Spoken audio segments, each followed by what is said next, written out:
Evening, everyone. I'm Nicole Buckman. Police are looking for this man after the Ingham County Sheriff's Office responded to an armed robbery at the Verizon store in Delhi Township around 2 this afternoon. 3 black males wearing hoodies entered the store. 2 were also wearing masks and 1 had a handgun. The 3rd did not have a mask and may actually be a witness, but he left after the robbery. The suspects left with an undisclosed amount of merchandise. No store employees were hurt. The suspects are believed to have left in this car. It's an older red 2-door sedan with black wheels and possible damage on the front driver's side fender. If anyone has information, they're asked to call the police. Well, 22-year-old DeWitt woman was killed this morning in a crash in Clinton County. Just before 4 a.m., the sheriff's office responded to a 1-vehicle rollover in Wakusta Road near north of Cutler Road in Riley Township. They say the driver, who was the only person in the car, was ejected and unresponsive. She was taken to the Sparrow Hospital and pronounced dead. Police believe she was traveling north, left the road, hit a utility pole and rolled over. The crash remains under investigation and the name of the driver is being withheld until her family is notified. Well, 2 police were hurt when a small plane crashed outside Ann Arbor last night. WDIV in Detroit reports it happened around 8:30. According to the Washington County Sheriff's Office, the plane crashed shortly after taking off from Cackleberry Airport in Dexter. Police said 2 people were transported to a local hospital. One is believed to have several broken bones and the other has less serious injuries. Officials from the National Transportation Board are investigating. The Eaton County Sheriff's Department is investigating a home invasion that happened early Saturday morning in the Olivet area. They say the victim was sleeping when his brother, a 39-year-old man from Olivet, broke into his house and assaulted him over a prior disagreement. The suspect has since been arrested for home invasion first degree, assault and battery, and interfering with electronic communications. A big happy Mother's Day to all the moms out there, and one local mom is celebrating being a mother to 6, a grandmother to 20, a great-grandmother to 38, and a great-great-grandmother to 1. Fox 47's Megan Heiler has the extra special story. Megan. Nicole, Catherine Humrich was born in 1919 in Gregory at just 26 weeks. The doctor told her sister she wouldn't survive and to just let her pass. Well, thanks to her and an oven, Humrich is celebrating Mother's Day 100 years later with her large family. I had nothing to do with it. That's Catherine Humrich sitting in her chair at her own home. She doesn't take any medicine and says there's no secret to living this long. But her story of survival at just 1 pound and 10 ounces after being delivered is nothing short of a miracle. He held me by the oven door, and well, probably like an incubator now, right? Right. And the doctor said she wasn't going to make it. And they said, let her aside and she'll pass away. Her sister Lydia, who was 11 at the time, would carry her on a pillow from the oven door to a sunny windowsill, feeding her milk from an eyedropper. Humrich says living this long when she wasn't even supposed to survive long after her birth was just God's plan. She says she's seen a lot change in the world, like cars and gas prices and phones. A lot different, that's for sure. Her family says she still knows everyone in her family by name and enjoys having them all over. She says she loves life with her ever-growing family tree and wouldn't want it any other way. Why just sit here and listen? I'm fine right here. Humrich turns 100 on May 29th. Her family says she still goes to church with them every Sunday and just stopped driving 3 years ago. Thanks, Megan. What a great story. Living that long must be genetic because 2 of Humrich's siblings lived into their 90s. Well, now it's time for our first check-in on weather with Claire Cameron. Well, good Sunday evening and happy Mother's Day to all the moms out there. Most of the day we managed to stay dry. For tonight, though, the rain is moving in. Satellite and radar is showing you light to scattered showers are starting to overtake the area. Lansing and Jackson. Right now, we're not seeing much more than drizzle outside the doors, but we're going to see an increase in rain as we head into the overnight hours. You can see down near South Bend where they're seeing some of those darker greens and some of those yellows and oranges, indicating the chance that some more moderate rain will work its way through, mainly during the late overnight hours. temperatures, but by Monday, we're expecting another chilly day and it will be pretty rainy. We're expecting scattered showers through the morning before that tapers off to little more than just some light drizzle. By Monday evening, it will be cool again tomorrow with highs that only reach the lower 50s. This is our last dreary day, though. We're expecting sunshine and warmer temperatures for Tuesday. That forecast coming up.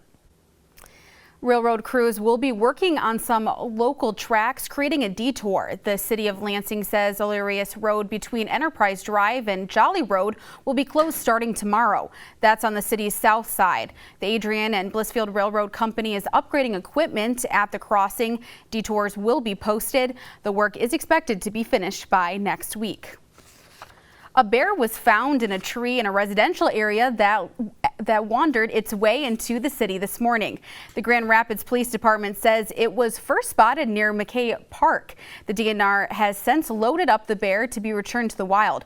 They believe the bear wandered in from an area about 45 minutes north of the city. A pet raccoon has been euthanized after attacking 2 children near Detroit. The backyard incident was caught on camera. Rudy Harper from our affiliate caught up with one of the 2 children who has a message for the raccoon. You should never stop biting or scratching people. Exclusive home security video shows a terrifying moment 3 children bolt from a furry intruder. 6-year-old Abigail McCluskey says she was attacked by the wild animal in her own backyard. Her mother gave us these photos of her injuries from the hospital where they say she received 5 rabies shots. It was kind of burning, but when it burned, it was like a bear was running after me. Her father says his children are now afraid to play in their backyard alone. They won't sleep in their rooms. They're not going to go play in the yard now. They're not safe. They don't feel safe anymore. If it did, I'm sorry it did, but it was probably trying to play. Joel and Linda would not tell us their last names, but say they've cared for the raccoon named Bandit since it was a baby. They claim it was a friendly creature that would peacefully sleep with their granddaughter. He'd run around the yard. We'd go in the house, come back out an hour. He's still here. He wouldn't go nowhere. The McCluskey family says they caught the animal using nets, a cage, and some dog food. They say Bandit was handed over to animal control and euthanized. A makeshift memorial was made for Bandit outside his former home. Meantime, 6-year-old Abigail says she forgives Bandit. I yelled, "I forgive you, raccoon." Why'd you yell, "I forgive you"? Because, it's one of God's animals. We're just getting started on the news at 10. Coming up, students at the UNC Charlotte honoring 2 of their own during graduation. Plus, a pilot is jailed this morning, charged on the murder of 3 people. But first, damaging winds and hail are the biggest threat now near the Gulf Coast. The latest on the flooding in the south. You're watching Fox 47 News at 10. May means money on Fox 47. Every weeknight, win $100 a night. Just watch Fox 47 at 7 and 7:30 for clues every half hour. Thought this guy sent his bombs through the mail. Fox Monday. Hey, what's that? Package from Mom. Harry, don't move. It's the season finale of 911. I'm on this guy's mailing list. And we've saved the biggest bombshell for last. The 911 season finale, Monday at 8, 7 Central on Fox. Zach. Janie, time for bed. You start school tomorrow. Say goodnight to Grandpa. Good night, Grandpa. Good night, Janie. I just love being able to spend so much time with you this summer.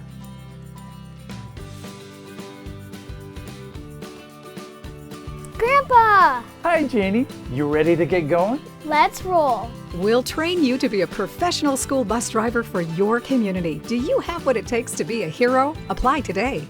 Hi, I'm Realtor Brock Fletcher from the selling team with Keller Williams. Mid-Michigan homeowners who sell their homes with us get an average of 98% of their asking price and sell their home in an average of 28 days. Call us today at 517-853-6408. It's our annual Mother's Month celebration, and what a better way to celebrate Mom than to upgrade her car, truck, or SUV. And at Shaheen Chevrolet, we're going to give you up to $2,000 to do it. That's right. We'll give you up to $2,000 above Kelley Blue Book on your trade, or double your down payment up to $2,000. Either way, you get $2,000 of free money towards hundreds of vehicles that are under $200 a month. This year, get her what she really wants without breaking the bank. That perfect gift for Mom is at ShaheenChevrolet.com. You save more at Shaheen in 2019. Sweet, juicy flavor. Local, organic. As one of America's largest produce buyers, Kroger gets the pick of the crop at savings we pass on to you. That's peak of the season freshness, priced right.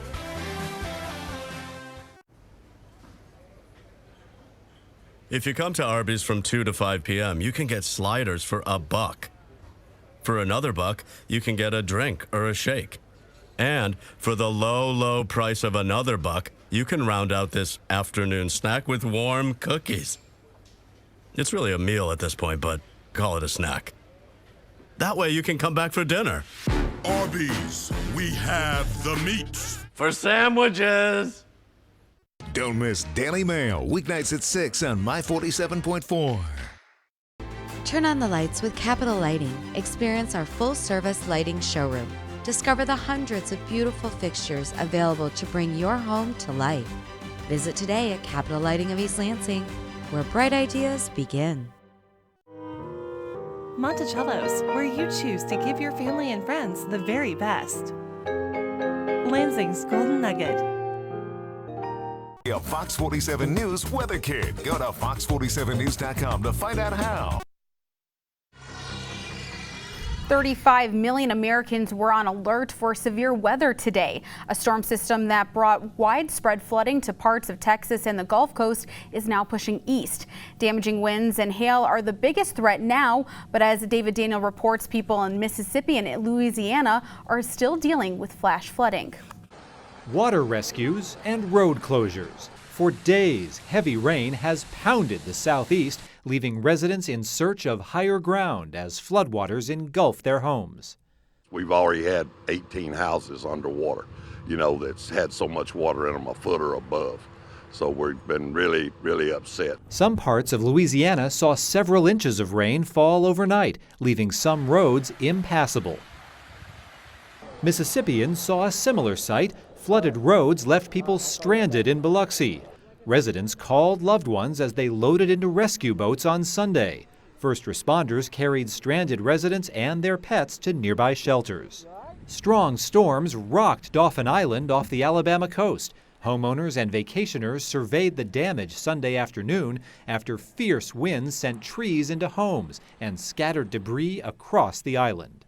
And then our house started shaking like we were in a boat. It was shaking and rocking back and forth. The Gulf will get a break from rain soon, forecasts show, but some residents worry any more rain could slow the recovery. Can't get through with one before you start another one. I'm David Daniel reporting. The fate of a shuttered GM plant in Ohio is still up in the air, even after a tweet from President Trump that showed an interest in saving it. The buyer is an electric vehicle maker who warned this year that it might not have enough money to stay in business. This potential deal does signal that likely an end of a half a century of car manufacturing for GM at its factory near Youngstown. GM is negotiating the sale of its massive assembly plant in Lordstown, where the production of the Chevy Cruze ended in March as a part of a major company-wide restructuring. Well, students at UNC Charlotte honoring two of their own during graduation yesterday. The family of Ellis Pullier received a degree in his memory after he was shot and killed by a gunman who opened fire on campus. Graduates wearing tributes to both Reed and Riley Howell, who also died during the shooting. They say classmates are at the ceremony in spirit. Feelings are mixed up in the air. There are all those things that just happened here recently at UNC Charlotte with Riley and Reed, but we are here graduating in their honor as well, all applauding him and his family. The alleged gunman, 22-year-old Tryson Terrell, opened fire in a room on the last day of classes. He faces several charges, including 2 counts of first-degree murder and 4 counts of attempted murder. An American Airlines pilot is jailed this morning, charged in the murder of 3 people. Authorities say this man, Christian Richard Martin, was arrested Saturday at the Louisville, Kentucky airport. He's charged in connection with 3 murders from 2015. One man was found shot to death in his home. A few miles away, his wife's smoldering car was left in a cornfield. Her body and the body of their neighbor were inside. A state report says the safety doors in a tiger's enclosure at a Kansas zoo were left unlocked before the animal attacked and injured a veteran zookeeper. The report sheds light on how Christian Hayden Ortega was attacked and injured. She was hospitalized after suffering puncture wounds to her head, neck, and back. She had gone to the outdoor area of the tiger's enclosure to clean it. The animal was supposed to be in an indoor area behind 2 doors, but according to the report, the doors had been locked in the open position. Sad news out of Hollywood. Actress and former model Peggy Lipton has died. The news was confirmed by her two daughters. In a statement, they said she passed away from cancer with family by her side. Lipton rose to fame playing undercover cop Julie Barnes in the series Mod Squad. She also starred in the hit TV series Twin Peaks in the 1990s. Lipton was 72 years old. Catholics in Sri Lanka are attending the Sunday Mass 3 weeks after the Easter Sunday bombings. This as a town along the west coast of the country is under curfew following attacks on the mosques and Muslim-owned businesses. Fox Trey Youngst has the latest. Catholic churches resumed services on Mother's Day in Sri Lanka, holding Sunday Mass for the first time since the Easter suicide bombings carried out by the Islamic State. The deadly terrorist attacks on churches and luxury hotels left at least 250 people dead. As Christians, we don't respond to terrorism with terrorism. Authorities deploying police to ensure tight security measures. Military forces wearing masks and camouflage clothing, armed with assault rifles, guarding St. Teresa's Church in Colombo, one of the country's largest churches. It was full of worshippers, including many who lost relatives in the bombings. Even though we have been through tough times, we are stronger than that will rise up through challenges, through love, kindness, and forgiveness. Regular religious services were canceled in most churches after the calm of 3 cities was shattered by explosions on April 21st, forcing the country of at least 21 million people to go on lockdown and ending a decade of relative peace following the victory over the country's 27-year civil war. Government officials say they have identified many of the Islamic militants responsible for the blasts. Many terrorists have been arrested, and many weapons and explosives have been found. While the people of Sri Lanka have suffered greatly, a violent clash erupted in a town on the west coast of the country Sunday. Officials report multiple people throwing stones at mosques and Muslim-owned stores, damaging at least 1 mosque and prompting police to impose curfew until tomorrow in that region. Authorities say the dispute started on Facebook, but it remains unclear whether the people involved in the chaos are Christians. Catholic schools in Sri Lanka that closed after the Easter bombings are set to reopen on Tuesday. In Jerusalem, Trey Youngst, Fox News. Tensions are rising between the U.S. and Iran tonight. Find out how the country is responding next. You're watching Fox 47 News at 10. The relationship between the United States and China is getting more and more tense. The two nations have found themselves in the midst of a trade war that shows no indication of ending anytime soon. Fox's Rich Edson has more from Washington. Well, the U.S.-China trade fight escalates with the White House raising tariffs and preparing to go further. After the latest round of trade discussions ended last week without an agreement, the United States increased tariffs Friday on $200 billion of Chinese imports. The administration says it's beginning the process of even more tariff increases, targeted at $300 billion in additional Chinese imports, covering about every remaining product China sends to the United States. The White House says the two sides were approaching an agreement when China backtracked on significant commitments. The trade fight means higher prices for consumers and less business for American farmers.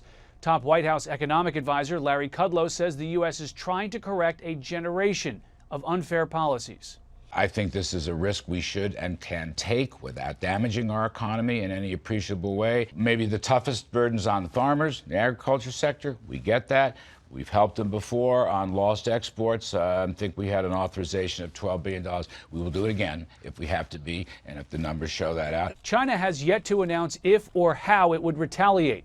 Administration officials say they're expecting a Chinese government response. China's options against U.S. imports are more limited, since China imports much less than the U.S. imports in Chinese goods.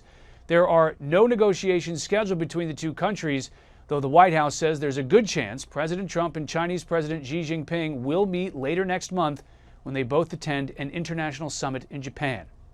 In Washington, Rich Edson, Fox News. The acting U.S. Secretary of Defense Patrick Shanahan was at the border city in Texas this weekend, revealing that military support will not be withdrawn until the border is secure. Military members are at the border to help support customs and border protection by providing logistics, transportation, and putting up barriers. They're not allowed to act as law enforcement. Shanahan also told Congress earlier this week that there are currently over 4,000 troops at the border, including the National Guard and active duty troops.